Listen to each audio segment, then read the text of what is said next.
શબ્દ શોધું ત્યાં સરિતા નીકળે, કૂવો ખોદું ત્યાં સરિતા નીકળે. અજબે તાસીર છે આ ધરા તણી, મહાભારત વાવી અને ગીતા નીકળે. અરે હોય કોઈ જનક જેવો હળ હાંકનાર, તો હજુ આ ધરામાંથી માં જગદંબા સીતા નીકળે.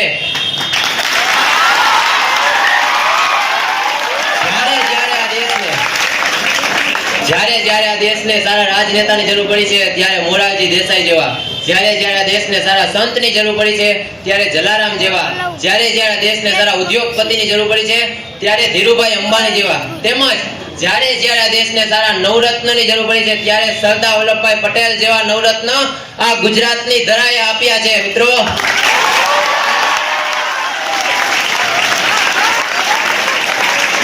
કોઈ કવિએ સાચું જ કીધું છે, દિલની દાતારી, મનની મોટાઈ અને પ્રભુ પ્રત્યેનો પ્રેમ માના ધાવણમાંથી મળે તો મળે, બાકી ન મળે ભાઈ.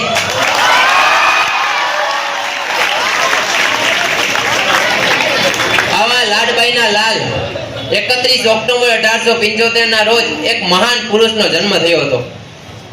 કોણ હતા ઈ? સરદાર વલ્લભભાઈ પટેલ.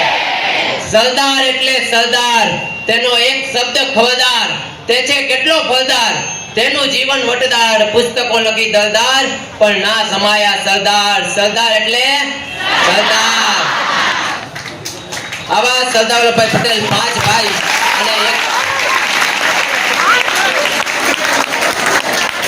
ભાઈ અને એક બહેન માંથી સરદાર ચોથા હતા. તેના પિતાનું નામ ઝવેરભાઈ હતું.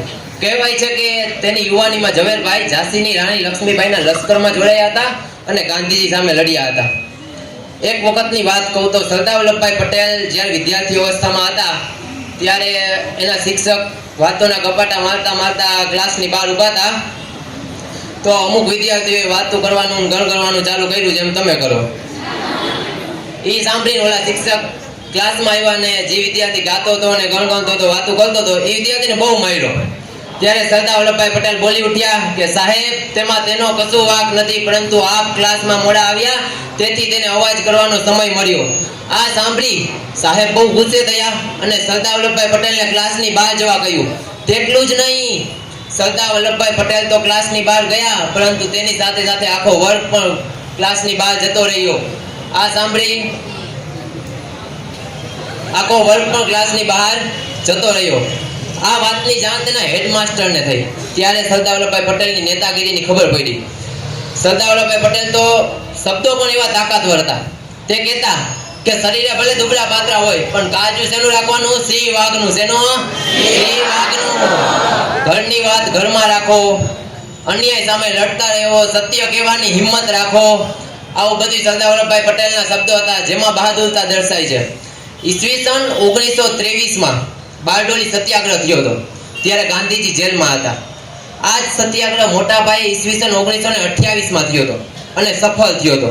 ત્યારે ગાંધીજી બોલી ઉઠ્યા હતા કે આજે મને સરદાર ન મળ્યો હોત ને તો આ કામ સફળ થયું હોત નહીં. આવા લાડબાઈના લાલ અને ઝવેરભાઈના બાળનું ઈસવીસન 1950માં મૃત્યુ થયું. પરંતુ કોક કવિ સાચું જ કહી ગયા છે કે કરમાઈ ગયું છે ફૂલ, છતાં તેની સુગંધ હજી સુધી રહી ગઈ છે. કરમાઈ ગયું છે ફૂલ, છતાં તેની સુગંધ હજી સુધી રહી ગઈ છે. સરદાર સિતાર્યા છે સ્વર્ગ, પરંતુ તેની યાદ હજી સુધી રહી ગઈ છે. સરદાર સિતાર્યા છે સ્વર્ગ, પરંતુ તેની યાદ હજી સુધી રહી ગઈ છે. હજી એક થોડુંક કહી દઉં. અપૂર્વ દૈદિત્યમાન ચેત નાનો તાર ન જણે, અપૂર્વ દૈદિત્યમાન ચેત નાનો તાર ન જણે, જાવું એને શોધવા અને સ્વપ્ન સામું મળે. સાચે આમ જ બને કે ઉગારું અંતરની આંખો અને સામે મને સરદાર વલ્લભભાઈ પટેલ મળે. આવા ભારતના પનોતા પુત્ર સરદાર વલ્લભભાઈ પટેલને મારા સતત નમસ્કાર અને થેન્ક યુ તમને બધાને.